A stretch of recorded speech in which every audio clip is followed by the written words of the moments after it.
Ana hitung rumah sing wengi teku ayu puto ing lara puto pilai kabeh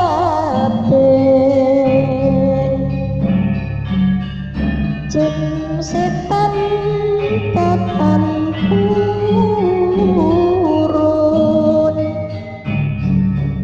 paneluhan. Halo sahabat pasar horor PHC. Salam sehat selalu, salam damai selalu, dan salam horor selalu. Beberapa tahun yang lalu, sejak kematian mahasiswa dengan inisial BTA di salah satu tempat kos di wilayah hukum Polsek Bulak Sumur di Jogja, justru banyak bermunculan tempat-tempat kos baru di daerah tersebut. Dan salah satunya di antara tempat kos baru, disinilah aku tinggal di indekosku yang memiliki 16 kamar. 8 kamar di lantai 1, dan sisanya di atas. Diana, tok tok tok. Setelah aku sibak korden kosku, ternyata si Trika. Masuk kah? Wah, pagi ini kamu kelihatan berseri-seri deh. Nemu harta karun, kataku sambil tertawa. Nanti aku pulang, karena aku kangen sama ibu, tutur Trika. Yang membuat ceria itu bukan masalah kangennya, tapi bisa berduaan berboncengan saat perjalanan pulang kan, ledekku. Tahu saja sih kamu, kata Trika sambil tertawa. Nah, maksudku sekarang ini, aku mau nitip awasin kamarku ya Diana. Sudah aku kunci sih. Penjelasan Trika sambil melirik ke kamar-kamar kosong di kosan ini. Ya udah, aku mau jalan dulu ya. Sudah ditunggu Torik di bawah. Bye. Begitu kata Trika seperti buru-buru. Tempat indekos ini makin sepi deh. Masa dari 8 kamar, hanya aku dan Yuni saja sedangkan lainnya pada pulang. Sebentar kemudian aku turun ke bawah, lalu ke warung sebelah beli sarapan. Sekembalinya aku dari warung, aku hendak menuju ke lantai 2, tapi Bu Lela memanggilku.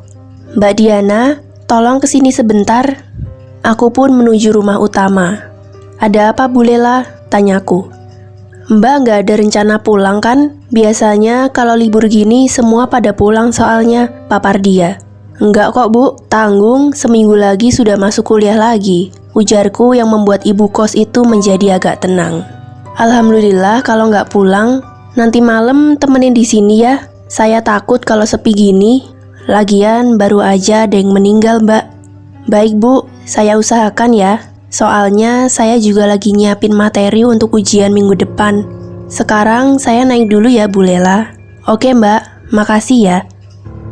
Aku mulai menaiki anak tangga satu demi satu menuju kamarku. Sebelum aku masuk kamarku, Yuni keluar dari kamarnya lalu mendekatiku.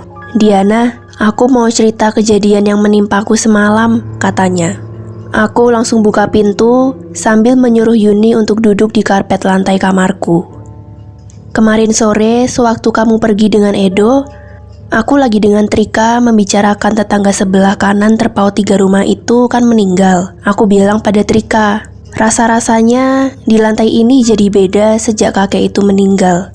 Sebelum aku meneruskan bicara pada Trika, Torik pacarnya menelpon kalau sudah di bawah.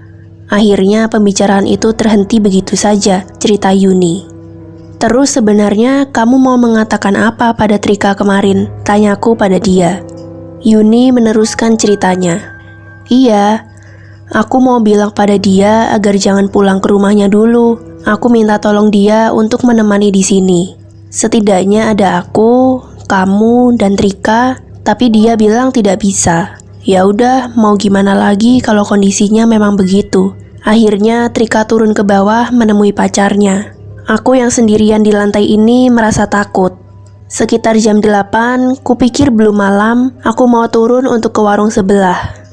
Di bawah pun terasa sepi banget, bulu kuduku berdiri ketika melewati kamar-kamar kos yang gelap. Setelah membeli keperluanku, lalu aku kembali menuju ke atas. Rumah Bu Lela nampak gelap juga, mungkin dia juga lagi pergi. Dan ketika aku mau naik ke tangga, Sudut mataku melihat ada satu sosok yang bergerak-gerak.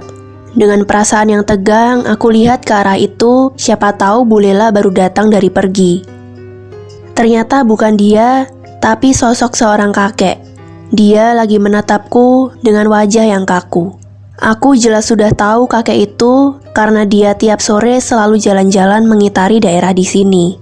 Namun sekarang masalahnya, kakek itu sudah meninggal sore kemarin.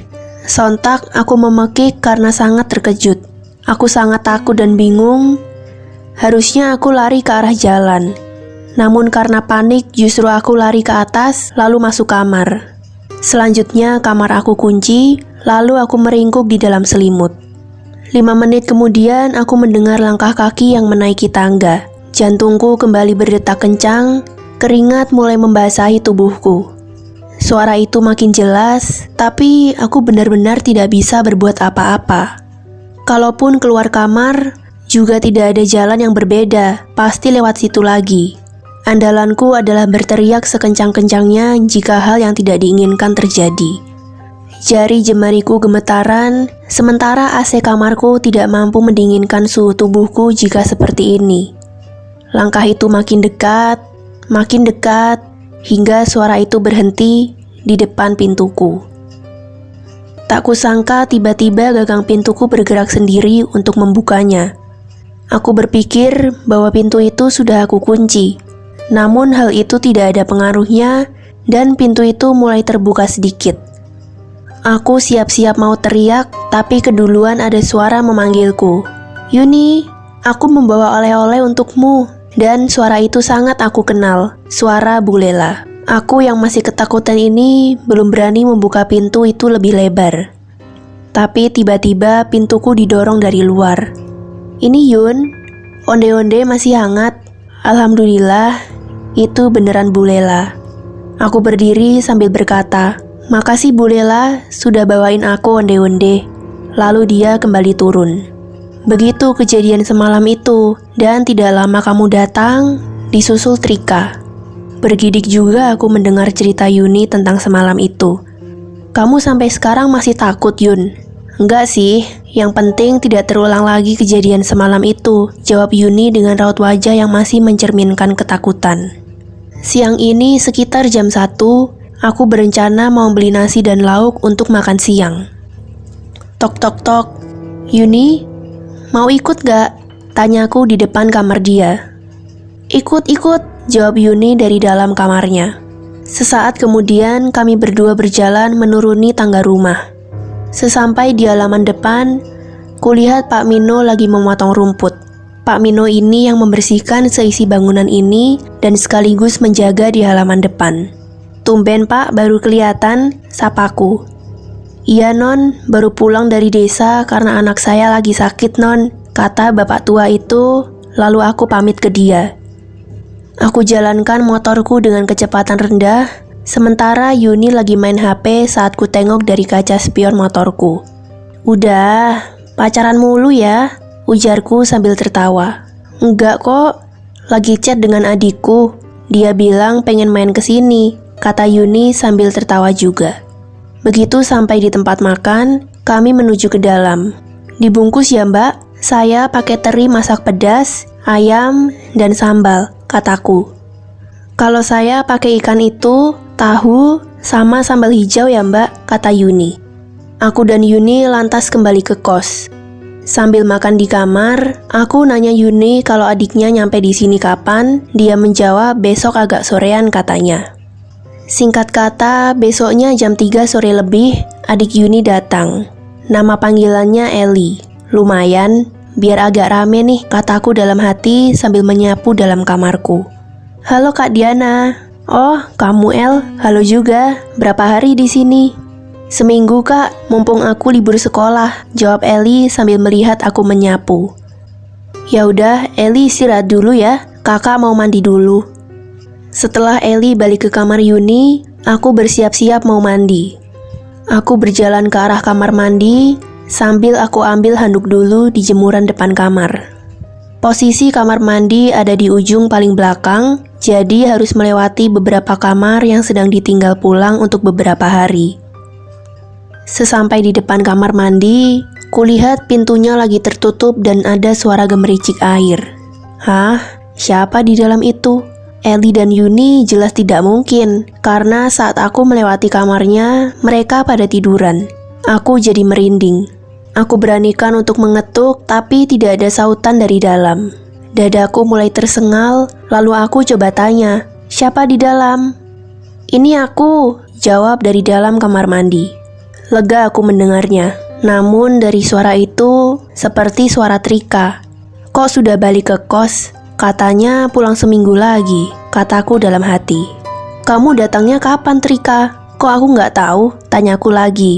Tapi tidak ada respon dari dalam. Aku sebenarnya antara percaya dan gak percaya. Bulu kuduku sudah berdiri semua. Mending aku mandi di bawah saja deh, pikirku. Bergegaslah aku berjalan ke arah tangga, tapi tiba-tiba pintu kamar mandi itu terbuka dan keluarlah Yuni. Aku bingung dan kaget, tapi aku tetap saja berjalan menuruni tangga itu ke bawah, lalu menuju ke arah kamar mandi. "Mbak Diana mau mandi?" Mendadak ada suara, aku jadi kaget banget. "Iya Bu Lela." "Ya udah, mandi di tempat saya aja Mbak." Lalu aku menuju ke kamar mandinya sambil bilang, "Permisi Bu," kataku. Enak rasanya mandi kalau ada showernya, sekalian keramas dengan air hangat, gumamku. Sekitar setengah jam, aku baru keluar sambil mengeringkan rambut dengan handuk. "Makasih loh Bu Lela, permisi." Aku pun langsung menuju ke kamarku. Sesampai di kamar, kulihat jam di HP pukul 4 lebih. Samar-samar aku mendengar suara orang lagi nangis. Duh, ada-ada aja. Aku sambil menaruh handuk di jemuran, aku tengok kamar Yuni, ternyata pintunya terkunci. Aku panggil-panggil gak menyaut, mungkin lagi keluar kos dengan Eli. Sementara suara tangisan itu masih terdengar pelan, tiba-tiba Bu Lela memanggilku dari bawah. "Iya Bu, sebentar," sautku dan aku pun turun. "Ini Mbak, ada martabak. Tadi agak siang kan saya ke rumah teman. Nah, pulangnya mampir beli ini di depan supermarket Mbak." Aku kaget sekali, ternyata Bu Lela pergi sejak tadi. Lalu, siapa yang menawari aku mandi di rumahnya? Kataku dalam hati. "Iya Bu Lela, makasih ya." Lalu aku naik lagi ke kamar. Sekitar jam 7 malam, Yuni dan adiknya nampak baru pulang. "Dari mana kamu Yun? Pergi gak bilang-bilang lagi," kataku pada Yuni yang lagi mengeluarkan bungkusan tas plastik. Justru kamu yang gak ada saat aku mau pamit tadi sore," jawab Yuni sambil memberikan satu bungkusan ke aku. "Itu nasi goreng untuk kamu nah." Akhirnya kami bertiga makan malam bersama di kamar Yuni. Sambil makan, aku cerita kejadian di kamar mandi atas sampai mandi di tempat ibu kos. "Oh, makanya aku pamitin kamu gak ada. Rupanya mandi di bawah toh," celetuk Yuni sambil lihat jam di HP-nya. "El, ada martabak loh, diberi ibu kos. Kamu ambil aja di kamar kakak, biar kita makan sekalian di sini." "Oke Kak Diana," saut Eli sambil berjalan ke kamarku. Kira-kira jam 9 kurang, aku rebahan sambil buka laptop, sementara Yuni berada di kamarnya bersama Eli. Samar-samar suara tangisan seperti sore tadi mulai terdengar lagi. Aku coba untuk terus fokus membaca salinan skripsi seniorku di laptop. Sesekali aku mendengarkan suara tadi, ternyata masih ada.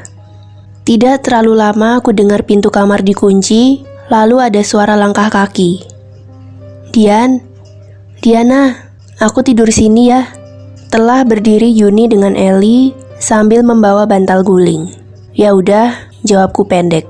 Diana, kamu dengar nggak ada suara perempuan menangis?" "Iya, aku mendengarnya Yun." "Kira-kira sumber suaranya dari mana ya Yun?" "Bisa jadi dari tetangga belakang kos-kosan ini kali," tebak Yuni.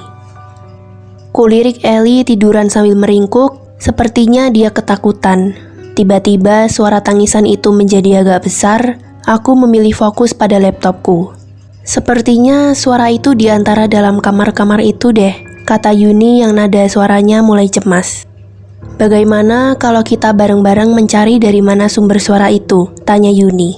Satu ajakan yang berat untuk dilakukan. Pasti ujung-ujungnya ada lari-larinya, ada senam jantung, dan lainnya. Tapi kalau dibiarkan, suara itu terus terdengar bahkan mulai agak mengganggu. Atau mending tidur saja ya, pikirku penuh alternatif tindakan. Kamu malah melamun. Ayo sekarang kita cari, kata Yuni. Oke. Aku berdiri diikuti Yuni dan Eli, lalu mulai melangkah perlahan menyusuri kamar demi kamar, sambil telinga terus memantau asal suara itu. Tidak ada satupun kami temukan sumber suara yang kami cari, karena ternyata suara itu sudah tak terdengar lagi. Kami bertiga akhirnya kembali menuju ke kamarku. Belum lagi aku memulai membaca di laptop, tiba-tiba lenganku dipegang Yuni agak keras, karena memang ada suara langkah kaki menaiki tangga secara perlahan. Terus melangkah naik, sampai suara itu dekat dengan pintu kamarku. Bulu kuduku mulai berdiri, sementara Yuni dan Eli semakin nampak ketakutan, hingga mereka memegang tanganku dengan kuat. Betapa terkejutnya kami ketika Pak Mino muncul dengan tiba-tiba. Ya ampun Pak Mino, kami bertiga sangat kaget loh, protesku. Maaf mbak, saya naik ini setelah mendengar suara perempuan menangis. Siapa tahu ada yang menangis di sini, Pak Mino memberi penjelasan. Kebetulan pak, saya usul, gimana kalau bapak di atas saja sambil jagain kami pak, mintaku padanya.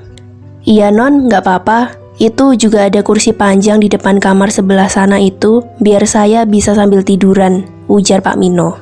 Kami pun menjadi lega dan tenang. Samar-samar suara HP berdering, aku bingung suara apa itu. Setelah aku sadar, rupanya aku tertidur sejak semalam dan ternyata ada yang menelpon. Oh, Hayati. Halo Yati, ada apa? Kamu masih di kos kan? Siapa tahu kamu sudah pulang, kata Hayati di ujung sana. Di kos Yat, kenapa? Sambil aku melirik ke jam dinding, ternyata sudah jam 8 pagi. Gak apa-apa Diana, mungkin besok aku balik ke kos, katanya. Setelah ngobrol secukupnya, sambungan telepon aku matikan. Loh, Yuni dan Eli kemana ya? Oh, mungkin sudah balik ke kamarnya kali. Ya udah, bentar lagi aku mau mandi. Sebenarnya agak takut ketika mendekati kamar mandi itu, tapi bismillah, aku harus berani. Setelah selesai, aku bergegas dandan lalu mengetuk kamar Yuni. Karena sudah beberapa kali aku ketuk tapi tidak ada sautan, maka aku pun langsung ke bawah. Nampak Bu Lela lagi berjemur di jalan depan sambil mengobrol dengan Pak Mino. Permisi Bu Lela, mau cari sarapan nih, ujarku. Iya mbak, silakan. Aku pun memutar gas motorku perlahan menuju warung pecel Madiun yang berjarak kira-kira 200 meter dari tempat kosku. Kali ini aku makan di warung, sambil makan aku kirim chat ke Yuni menanyakan dia lagi di mana. Dia balas chat mengatakan kalau baru nyampe kos, habis beli sarapan untuk kita bertiga. Ya ampun, maaf ya, ini aku lagi makan di warung pecel Madiun Yun. Lalu aku kirim chat itu. Selepas aku makan, lalu aku tunggangi motorku ke kosanku. Kulihat Pak Mino lagi duduk di teras ketika aku parkir motorku di garasi. Aku segera naik ke lantai 2, atau orang juga menyebutnya loteng. Serapan dari bahasa Hokkien atau bahasa Mandarin, yakni lauteng, yang berarti lantai di atas lantai dasar. Di atas ternyata tidak ada siapa-siapa.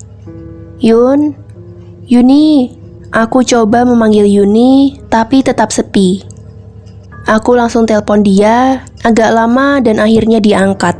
Iya Diana, gimana? Loh, katamu tadi sudah di kos Yun.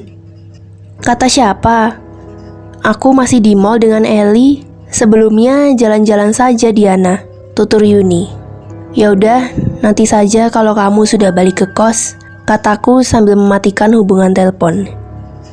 Lalu, siapa yang chat tadi? Aku segera cari chat yang tadi sebagai bukti pada Yuni saat balik nanti. Namun, ku cari-cari chat tadi tidak ada, termasuk chatku yang membalas dia tadi juga tidak ada. Pusing aku memikirkan hal ini. Aku rebahan sambil membayangkan kejadian demi kejadian yang kualami beberapa hari ini. Sekarang jam 9:20. Masih pagi, pikirku. Tapi aku tumben masih merasa mengantuk. Mungkin sebaiknya aku tidur saja sebentar. Sepertinya 1 jam sudah cukup. Diana, bangun Diana. Aku masih mau memejam ketika aku mulai mengenali suara itu. Iya benar, itu suara Yuni.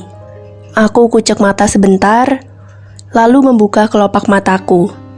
Kamu Yun, aku ngantuk nih, kataku sambil tertawa. Ya udah, kayaknya kamu teruskan saja tidur. Biar nanti saat terbangun kamu akan segar, kata Yuni sambil berjalan kembali ke kamarnya. Sore jam 5 kurang, mulai terdengar suara beberapa perempuan sedang mengobrol di lantai bawah. Dari jenis suaranya, seperti sudah bukan perempuan muda lagi. Iya, tepatnya suara ibu-ibu lagi kumpul. Kenapa ibu kos nggak cerita kalau sore ini ada acara? Aku coba ke kamarnya Yuni, yang ada hanya Eli. Mbakmu kemana El? Tanyaku. Itu lagi mandi kak. Tidak seberapa lama Yuni berjalan mendekati kamarnya sambil berkata, di bawah emangnya ada apa ya Diana? Tanya Yuni sambil menyisir rambutnya. Ya udah, sekarang kita bertiga turun saja, biar tahu ada acara apa sebenarnya. Kami pun menuruni anak tangga itu. Baru sampai di tengah tangga, aku melihat banyak ibu-ibu berpakaian serba hitam. Mungkin ada pengajian kali, tapi kebiasaan Bu Lela selalu bilang kalau ada acara apapun, kataku dalam hati. Aku meneruskan langkahku menuju ke bawah, yang diikuti Yuni dan Eli. Permisi Bu, permisi. Kami perlahan berjalan keluar rumah menuju halaman. Ternyata halaman pun sudah banyak ibu-ibu yang sedang duduk. Dari wajah-wajahnya, tidak ada satupun yang aku dan Yuni kenali. Kenapa tidak ada warga dekat sini yang datang, pikirku. Mbak, silahkan duduk atau mau pergi? Tanya salah seorang ibu yang duduk di dekat pintu pagar. Saya yang kos di sini, Bu. Saya bingung, ini ada apa ya? Tanyaku balik pada ibu itu. Jangan banyak bicara mbak, nanti juga kalian akan tahu. Mendengar itu, aku tiba-tiba merasa tidak enak dan takut. Kami bertiga langsung berjalan keluar pagar sambil lihat sekeliling. Suasananya sepi banget, tidak ada tetangga yang ada di luar rumah. Yun, coba kamu ke warung sebelah, tanyakan ini ada apa. Yuni dan Eli segera melangkah ke warung itu. Aku yang sudah dari tadi tertekan dan curiga, aku nekat melewati para tamu itu menuju ke rumah Bu Lela. Begitu aku melihat ke dalam, aku syok dibuatnya. Bu Lela sudah terbujur kaku di lantai, dan di sebelah kirinya juga terbujur tubuh kakek yang meninggal beberapa hari yang lalu. Aku pun spontan memaki ketakutan. Di detik itu semua mata tertuju ke aku. Mata yang kosong dari wajah-wajah yang pucat pasi. Aku bergegas keluar halaman, menyusul Yuni ke warung sebelah. Di situ Yuni lagi berbicara dengan ibu pemilik warung. Ibu itu bilang, sore ini tidak ada acara apa-apa di rumah itu. Mbak emangnya nggak tahu kalau Bu Lela sudah meninggal 5 hari yang lalu di rumah anaknya, kata ibu itu. Aku sangat terkejut mendengarnya. Ibu itu berkata lagi, almarhumah meninggalnya sehari setelah kematian bapak tua yang rumahnya di sana tuh. Nah, kalau saya baru kemarin meninggalnya, Mbak. Demikian sampai di sini kisah horor ini. Semoga sobat semua terhibur dan sanggup mengambil hikmahnya. Stay tune on my channel. See you next day. Bye.